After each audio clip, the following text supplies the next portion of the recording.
দুর্নীতির নতুন রূপ, চুরির নতুন রূপ, এটা কিন্তু মানা যায় না। একজন জনপ্রতিনিধি হিসেবে এই কাজ সমর্থনযোগ্য নয়।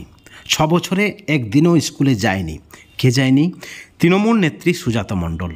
তারপরেও তিনি বেতন পেয়ে গেছেন। এর বিরুদ্ধে সরব হয়েছেন বিজেপির সাংসদ সৌমিত্র খা। এবার সুজাতা মণ্ডলের বিরুদ্ধে আইনি নোটিশ, সরকারি টাকা বেআইনিভাবে নিয়েছেন, নয়ছই করেছেন, তাহলে এবার তার বিরুদ্ধে মারাত্মক স্টেপ নিতে হবে, যেমনটা কিন্তু অভিযোগ রয়েছে তৃণমূলের সাংসদ সৌমিত্র খায়ের। বন্ধুগণ, এই মুহূর্তের আরও একটি বড় খবর।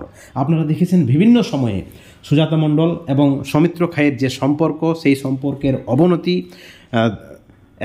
এক ব্যক্তি শাসক দলে, অন্য ব্যক্তি বিরোধী দলে, অর্থাৎ সৌমিত্র খা বিজেপির সাংসদ, সুজাতা মণ্ডল তৃণমূলের নেত্রী, এবং একাধিকবার সরব হয়েছেন সৌমিত্র খা সুজাতা মণ্ডলের বিরুদ্ধে। এবার যে অভিযোগ তিনি সামনে এনেছেন তা কিন্তু একেবারে মারাত্মক। রাজ্য রাজনীতিতে একেবারে তোলপাড় ফেলে দিয়েছেন। কার্যত যে অভিযোগটা মূলত সেটা হচ্ছে সুজাতা মণ্ডল 6 বছরে একদিনও স্কুলে যায়নি। তারপরও তিনি সরকারি টাকা নিয়েছেন, অপব্যয় করেছেন, বেআইনি করেছেন, সরকারি টাকার নয়ছই করেছেন, অর্থাৎ আইন বিরুদ্ধে তিনি কাজ করেছেন এবং তার বিরুদ্ধে নোটিশ পাঠানো হয়েছে। তিনি স্কুলে যাবেন না অথচ সরকারি টাকা বেতন হিসেবে নেবেন। আসলে তিনি তৃণমূল নেত্রী বলেই কি এটা সম্ভব? এই ধরনের প্রশ্ন কিন্তু ছুড়ে দিয়েছেন বিজেপির সাংসদ সৌমিত্র খা। অত্যন্ত বড় খবর। এই খবরে রাজ্য রাজনীতিতে তোলপাড় পড়ে গেছে।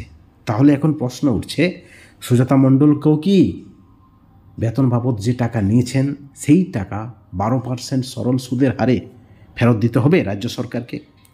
শিক্ষা দপ্তর, রাজ্য সরকার সুজাতা মণ্ডলের বিরুদ্ধে কি পদক্ষেপ নেবেন? কারণ সৌমিত্র খার দাবি তাকে নোটিশ পাঠানো হয়েছে এবং তিনি মনে করছেন এই যে টাকা নিয়েছেন স্কুলে না গিয়ে, এটা সম্পূর্ণ বেআইনি।